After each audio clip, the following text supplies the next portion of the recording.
girl singing low while I pop a bottle off of your chain swinging, clang clang, and it costs a lot.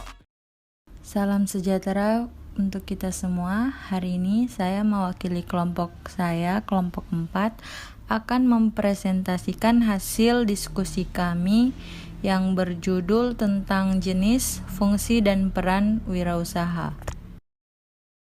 Yang pertama, jenis-jenis wirausaha. Ada 3 jenis wirausaha yang populer di Indonesia, yaitu yang pertama, usaha retail. Usaha retail merupakan suatu jenis usaha yang tidak pernah ada matinya. Usaha ini juga disebut sebagai penjualan eceran secara langsung kepada konsumen. Usaha ini boleh dibilang merupakan jenis usaha yang minim risiko karena persaingan yang terjadi hanya sebatas antar peritel. Yang kedua, startup bisnis. Jaringan internet saat ini bukan lagi menjadi barang mewah. Jaringan internet menjadi kebutuhan sehari-hari. Dengan menggunakan ponsel cerdas, kita dapat melakukan kegiatan ekonomi atau usaha melalui ponsel kita. Inilah yang disebut sebagai industri digital. Yang ketiga yaitu industri kreatif. Pemerintah dalam beberapa tahun terakhir ini mendorong kaum muda yang memiliki kreativitas agar dapat memberi sumbangsih dalam industri kreatif di Indonesia. Industri ini murni hanya mengandalkan kreativitas anak-anak muda yang mampu menjawab peluang dan berkembang sesuai dengan keinginan pasar. Menurut Robke 1995, pengelompokan kewirausahaan berdasarkan peranannya menjadi 3 kelompok, yaitu wirausahawan rutin.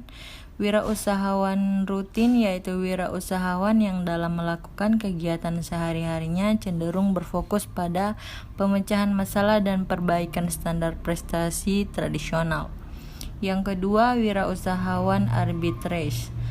Wirausahawan arbitrage yaitu wirausahawan yang selalu mencari peluang melalui kegiatan penemuan atau pengetahuan dan pemanfaatan atau pembukaan.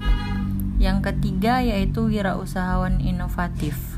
Wirausahawan inovatif yaitu wirausahawan yang dinamis, yang menghasilkan ide dan juga kreasi baru yang sangat berbeda.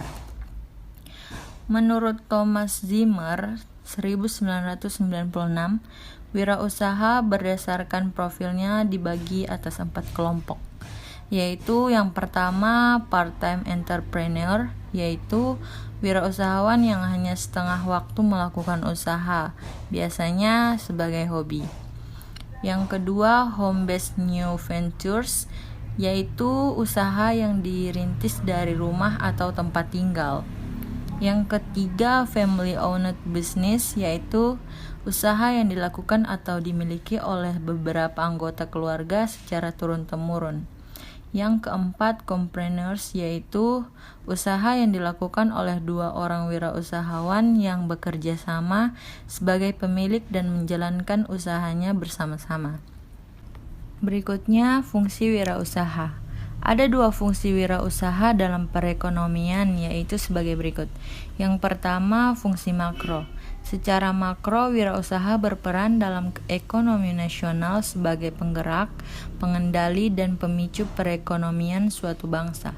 Para wirausahawan berfungsi menciptakan investasi baru, membentuk modal baru, menghasilkan lapangan kerja baru, menciptakan produktivitas, meningkatkan ekspor, mendorong pertumbuhan ekonomi, mengurangi kesenjangan sosial, dan meningkatkan kesejahteraan.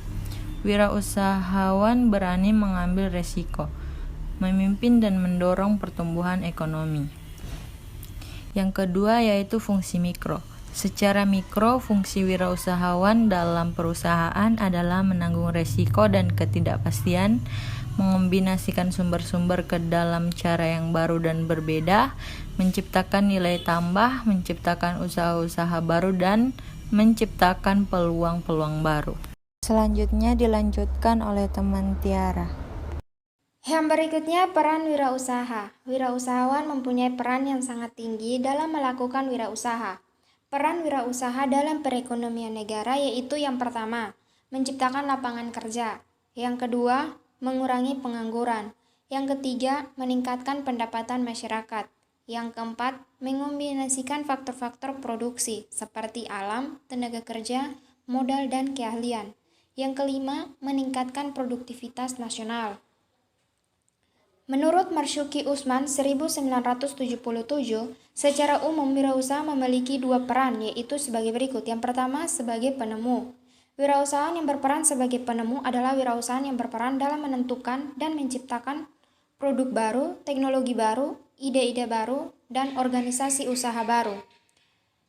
Yang kedua, sebagai perencana. Wirausahaan yang berperan sebagai perencana adalah wirausahaan yang berperan dalam merancang perencanaan perusahaan, strategi perusahaan, ide-ide dalam perusahaan, dan organisasi perusahaan. Sedangkan menurut Werner Solmat tahun 1902, membagi peranan wirausaha menjadi tiga, yaitu sebagai berikut. Yang pertama, pemimpin industri. Pemimpin industri yang dimulai sebagai teknisi atau tukang dalam suatu bidang keahlian, kemudian berhasil menemukan sesuatu yang baru, bukan hanya dengan kesengajaan, melainkan hasil temuan dan kehebatan daya ciptanya sendiri. Yang kedua, usahawan. Usahawan yaitu orang yang menganalisis berbagai kebutuhan yang ada dalam masyarakat, serta merancang kebutuhan untuk mendapatkan langganan baru. Sehingga perhatiannya yang paling utama adalah penjualan. Yang ketiga, pemimpin keuangan. Pemimpin keuangan yaitu orang yang sudah sejak lama mulai menekuni keuangan, mengumpulkan uang, dan menggabungkan sumber-sumber keuangan. Sekian dan terima kasih.